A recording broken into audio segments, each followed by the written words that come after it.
Hello प्यारे बच्चों, स्वागत है आपका आपके अपने चैनल कैटिनेशन एकेडमी पर। मैं हूं आपका मेंटर विकास सर और मैं आज स्टार्ट करने वाला हूं क्लास 10th का एक बहुत ही इम्पोर्टेंट चैप्टर जिसका नाम है कार्बन एंड इट्स कंपाउंड। इसको मैं इम्पोर्टेंट इसलिए बोल रहा हूं क्योंकि इसमें अभी आप जो भी अपनी क्लास 10th में पढ़ेंगे वो आपके 10th क्लास का बेस होगा, जिसमें मैं आपको लगभग आप मान के चलिएगा कि आपके बोर्ड लेवल तो पढ़ाऊंगा ही पढ़ाऊंगा, उसमें मैं कुछ आपको थोड़ा सा टच देता चलूँगा 11th क्लास का। तो इससे जब आप 11th पे आओगे ना तो आपको चीज़ें ईजी लगेगी, आपको ज़्यादा डिफिकल्टी नहीं मिलेगी करने में। और बाकी अगर डिफिकल्टी मिलेगी तो 11-12 में मेरे वीडियोस अवेलेबल रहेंगे, आप उन्हें भी देख सकते हो, कोई दिक्कत नहीं है। ठीक है, तो मैं बात कर रहा था कार्बन की। अब हमें पता है कि जो भी चीज़ें लगभग हम देखते हैं हमारे सराउंडिंग में उन सब में क्या है, कार्बन प्रेजेंट है।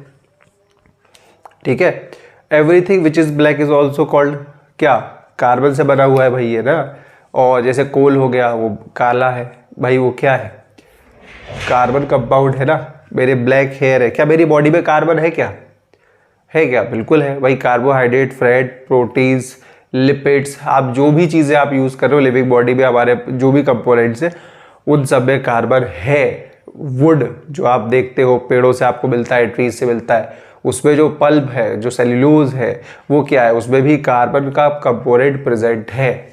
तो अब कहा जाए अगर तो अर्थ क्रस्ट में जो कार्बन है वो लगभग 0.02% है, मिनरल्स के फॉर्म में अपन को मिलता है।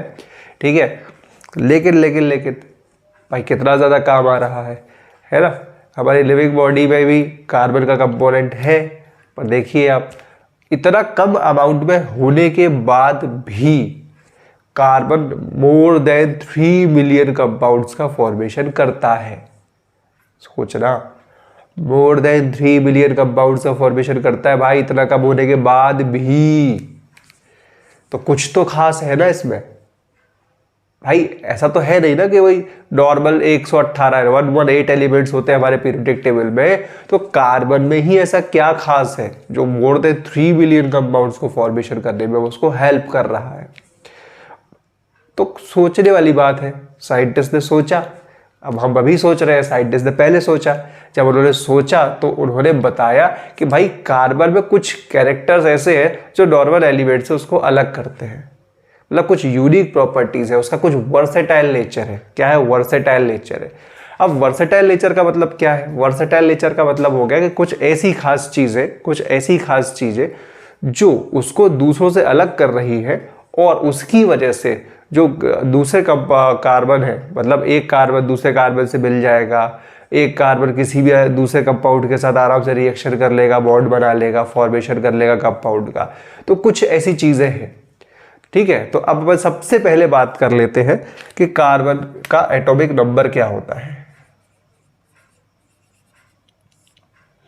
कार्बन, पहली बात तो बात करते हैं तो ये पीरियोडिक टेबल में 6th नंबर का एलिमेंट है, 6th element of periodic table. ठीक है, इसका जो एटॉमिक नंबर होता है दैट इज 6, इसका जो एटॉमिक मास होता है वो होता है 12। ठीक है, अब मैं बात करता हूं इसमें कि इसका वर्सेटाइल नेचर जो है वो क्यों है। तो वर्सेटाइल नेचर, इसकी पीछे जो वजह है, there are 2 unique properties. There are 2 important properties, unique या इंपॉर्टेंट बोल सकते हैं, इंपॉर्टेंट प्रॉपर्टीज। अब वो क्या क्या है हम ये देखेंगे। देखो भाई, पहली प्रॉपर्टी है आपकी टेट्रावैलेंसी। क्या है, टेट्रावैलेंसी। अब सर ये क्या है, और दूसरी है कैटिनेशन। क्या है, कैटिनेशन। तो इसी के नाम पर तो मेरे चैनल का नाम है कैटिनेशन एकेडमी। कैटिनेशन बहुत शानदार प्रॉपर्टी है भाई, मुझे मतलब बहुत ज़्यादा अच्छी लगी ये चीज़, तो मैंने अपने चैनल का नाम रख लिया। ठीक है, आइए देखते हैं। सबसे पहले मैं बात करता हूँ अगर, तो टेट्रावैलेंसी को हम देख लेते हैं। देखो भैया, टेट्रा वैलेंसी क्या कह रही है? टेट्रा वैलेंसी कह रही है कि हमने बोला कार्बन में क्या है, एटॉमिक नंबर 6 है, तो एटॉमिक नंबर 6 है तो कार्बन का जो कॉन्फ़िगरेशन बनता है वो बनता है 2 and 4। क्या बनता है? 2 and 4। तो ये जो शेल कहलाता है, ये सबसे बाहर वाला, इसको अपन बोलते हैं आउटर मोस्ट शेल। क्या बोलते हैं इसको? Outer most shell. और आउटर मोस्ट शेल में जो इलेक्ट्रॉन प्रेजेंट होता है उसको बोलते हैं वैलेंस इलेक्ट्रॉन। क्या बोलते हैं? Valence electron. मतलब यहीं पर जो एलिमेंट इलेक्ट्रॉन्स होते हैं वही कंबाइनिंग कैपेसिटी शो करते हैं, जिसको अपन बोलते हैं उसकी वैलेंसी। वैलेंसी क्या है? Combining capacity of an element, है ना। तो ये इसका इलेक्ट्रॉनिक कॉन्फ़िगरेशन के आउटर मोस्ट शेल में कितने इलेक्ट्रॉन है? 4। यानी अब इसको अपना जो ऑक्टेट पूरा करना है, इसको जो अपना ऑक्टेट पूरा करना है, तो इसको या तो क्या करना चाहिए, 4 इलेक्ट्रॉन का गेन करना है या 4 इलेक्ट्रॉन को लूज करना है। ठीक है, अब यहाँ पर एक कहानी सुनो, आपको क्लियर करता हूँ। या तो ये 4 इलेक्ट्रॉन को गेन करेगा या 4 इलेक्ट्रॉन को लूज करेगा। और पता है आपको, ये दोनों ही चीजें ये नहीं कर सकता। दोनों ही कंडीशन इसके लिए पॉसिबल नहीं है। क्यों नहीं है पॉसिबल? तो समझिएगा जरा। 4 इलेक्ट्रॉन ऑलरेडी, अगर मैं टोटल इलेक्ट्रॉन की बात करूं तो 6 इलेक्ट्रॉन्स है इसके पास। 6 इलेक्ट्रॉन है मतलब 6 प्रोटॉन्स भी है इसके न्यूक्लियस के अंदर। समझिएगा ध्यान से, आपने देखो 3rd चैप्टर 9th क्लास का ऑलरेडी पढ़ रखा होगा। ठीक है, तो 6 इलेक्ट्रॉन्स के साथ अंदर 6 प्रोटॉन्स है। अब अगर मैं 4 इलेक्ट्रॉन्स को ऐड कर दूंगा, है ना, तो हमें अगर थोड़ा भी आइडिया हो तो जब भी हम इलेक्ट्रॉन को ऐड करते हैं तो इलेक्ट्रॉन में भी कुछ एनर्जी होती है, तो उतनी एनर्जी हमें रिमूव करनी पड़ेगी। ठीक है, तो भाई होता क्या है, अब 6 इलेक्ट्रॉन्स 6 प्रोटॉन्स 6 इलेक्ट्रॉन्स को तो होल्ड कर पा रहे हैं, बट अगर मैं 4 इलेक्ट्रॉन्स को और ऐड कर दूंगा तो अब ये 6 इलेक्ट्रॉन्स को 10 इलेक्ट्रॉन्स को होल्ड करना पड़ेगा। भाई ऐसे ही तो होगा। अब ये 6 प्रोटॉन्स जो अंदर है उनको 10 इलेक्ट्रॉन्स को होल्ड करना पड़ेगा, और इतना होल्ड उनके पास नहीं है। तो इसका मतलब ये जो कंपाउंड बनेगा आपका, जो कॉन्फ़िगरेशन बनेगा, ये हाईली अनस्टेबल होगा। क्या होगा? हाईली अनस्टेबल होगा। तो पहली कंडीशन तो खत्म हो गई कार्बन के साथ। दूसरा, मैं इन 4 इलेक्ट्रॉन्स को निकालूं और इसको हीलियम कॉन्फ़िगरेशन देने की कोशिश करूं। ठीक है, तो भाई हर एक इलेक्ट्रॉन को निकालने में बहुत ज्यादा एनर्जी लगती है, तो 4 इलेक्ट्रॉन को निकालने के बराबर एनर्जी देना भी पॉसिबल नहीं था, है ना। तो दूसरी कंडीशन भी फेल हो गई। तो अब कार्बन भाई क्या करे? ना तो वो पूरी तरीके से इलेक्ट्रॉन को ले पा रहा है, और ना वो पूरी तरीके से इलेक्ट्रॉन्स को दे पा रहा है। तो अब वो क्या करेगा? अब कार्बन कहेगा भैया ना हम दे सकते ना ले सकते, पर अब शेयर तो कर सकते इलेक्ट्रॉन्स को। ठीक है, तो इसका मतलब अब यहां से क्या सीरीज स्टार्ट हुआ? Sharing of electron. तो इसलिए हम ऐसे बॉन्ड्स जो कि शेयरिंग ऑफ इलेक्ट्रॉन्स से बनते हैं, the bonds formed by the mutual sharing of electrons to attain the nearest noble gas configuration are known as covalent bonds। ठीक है, तो कार्बन बनाता है भाई कौन से बॉन्ड? Covalent bond. मैं आगे पढ़ाने वाला हूं, ये हमको स्टडी करना है अच्छे से। ठीक है, तो ये कोवेलेंट बॉन्ड का फॉर्मेशन करेगा, यानी म्यूचुअल शेयरिंग करेगा। म्यूचुअल शेयरिंग करेगा तो क्या करेगा ये? अब ये टेट्रा वैलेंसी का मतलब क्या होता है? टेट्रा मतलब 4। तो आउटर मोस्ट शेल में कितने इलेक्ट्रॉन है? 4 है, इसलिए पर इसकी वैलेंसी को क्या बोलते हैं? टेट्रा वैलेंसी होती है। अब इसका जो स्ट्रक्चर बनता है जनरली हम इस तरह से देखते हैं, ये कि कार्बन 4 बॉन्ड्स का फॉर्मेशन कर रहा है, बिल्कुल हमें दिख रहा है। ठीक है, अब इसका एक 3D स्ट्रक्चर आपको बनाना होगा। अगर आप इसका एक 3D स्ट्रक्चर का फॉर्मेशन करेंगे तब वो किस तरह बनेगा? तो उसका जो 3D स्ट्रक्चर बनता है वो कुछ इस तरह से बनता है, ये इस तरह से। ठीक है, ये थोड़ा सा आगे जाएगा।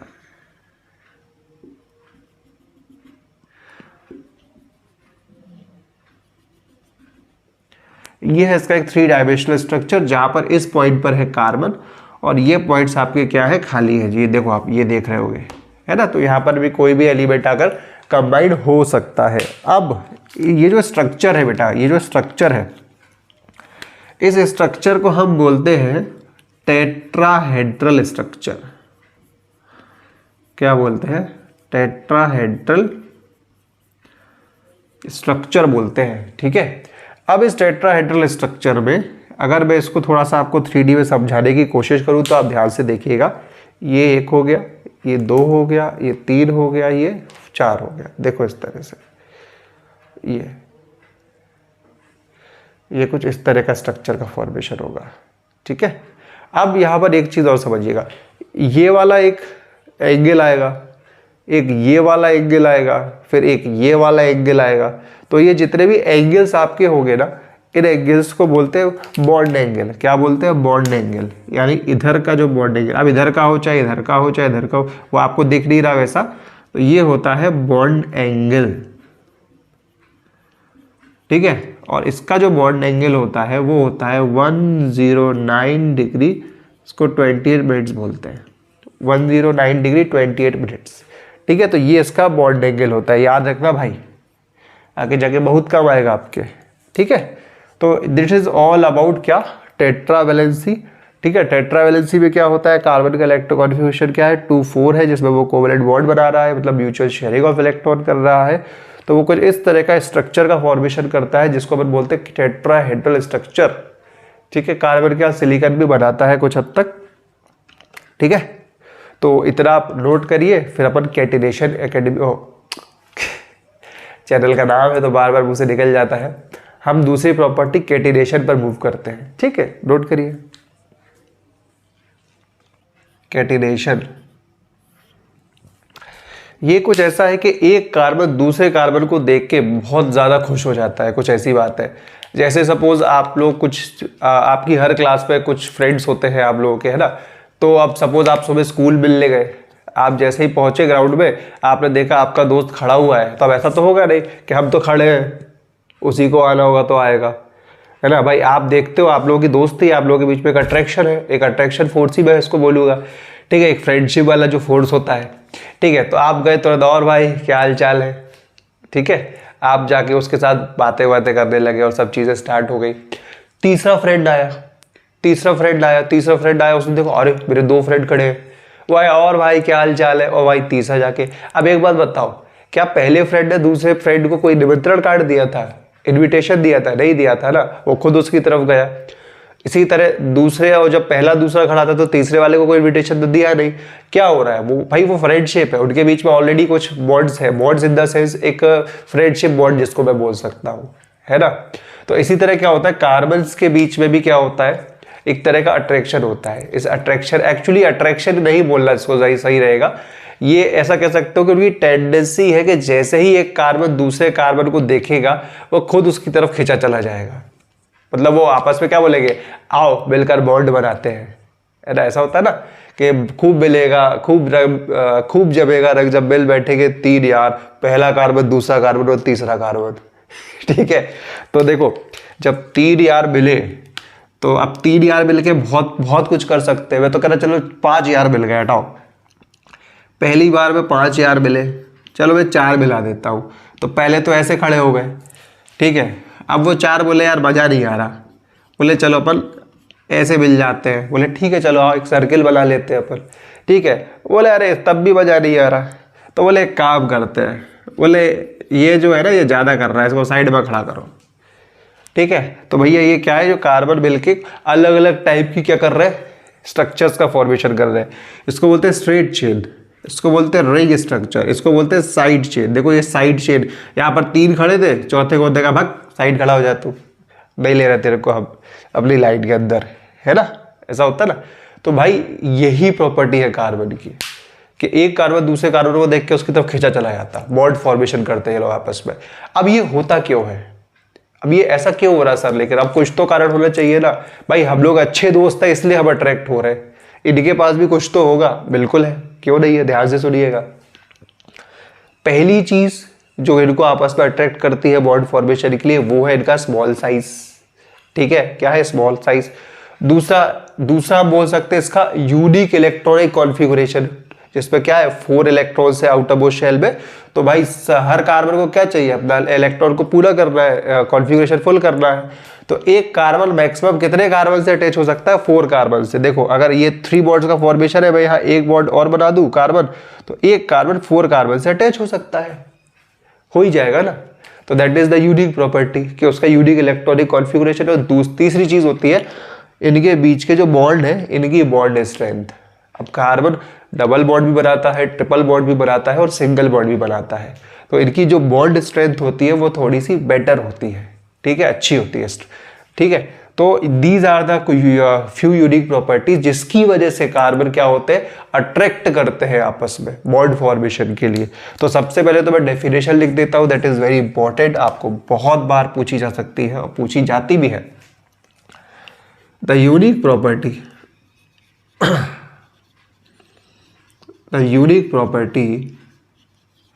of self-linking of carbon to form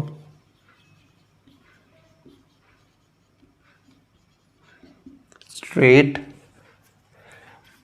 branched और ring chain structure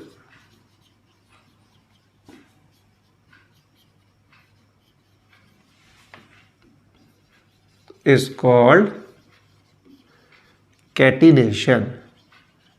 तो भाई ये यूनिक प्रॉपर्टी है भाई, सेल्फ लिंकिंग, इसको बोलते हैं सेल्फ लिंकिंग। ठीक है, अब भाई एक पॉइंट और लिखते हैं, ये आपका क्या है, ये स्ट्रेट चेन है, STRAIGHT, स्ट्रेट चेन है। ये आपकी रिंग स्ट्रक्चर है, ये आपका क्या है, ब्रांच्ड स्ट्रक्चर है ना। तो ये मैंने पहले इसलिए समझा दिए थे आप, ब्रांच्ड। अब this unique property is due to, लिख देता हूं, पहला इसका स्मॉल साइज की वजह से, क्या है स्मॉल साइज, दूसरा क्या है इसका unique electronic configuration,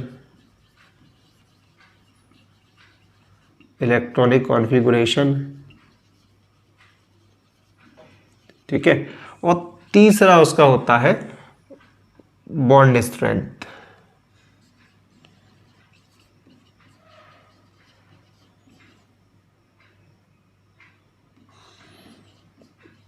between carbon atoms, carbon atoms के बीच में जो बॉन्ड स्ट्रेंथ होती है उसके वजह से। ठीक है, तो this is the very important property जिसकी वजह से कार्बन मिलियंस ऑफ कंपाउंड्स का फॉर्मेशन करता है, मिलियंस ऑफ कंपाउंड्स का फॉर्मेशन करता है। ठीक है, तो आई होप सो कि ये वीडियो आपको बहुत अच्छे समझ में आएगा। कार्बन क्यों 4 इलेक्ट्रॉन्स को लूज नहीं कर पाता है, गेन नहीं कर पाता है कंप्लीटली, ये आपको समझ में आया होगा। क्यों कैटिनेशन जो है वो एक यूनिक प्रॉपर्टी है, कैसे टेट्राहेड्रल स्ट्रक्चर बन रहा है, ये बहुत बेसिक चीज़ें हैं, पर बच्चे ध्यान से इसको समझते रहिए। ठीक है, तो भाई मिलते हैं पर अपने अगले वीडियो में। बिल्कुल अच्छे से पढ़ाई करते रहना, मेरे साथ अच्छे से पढ़ाई करते जाना। ठीक है, होप सो कि आपका बेस्ट से बेस्ट रिजल्ट आएगा बोर्ड एग्जाम्स में। तो मिलते हैं अपने अगले वीडियो में, तब तक के लिए बाय बाय।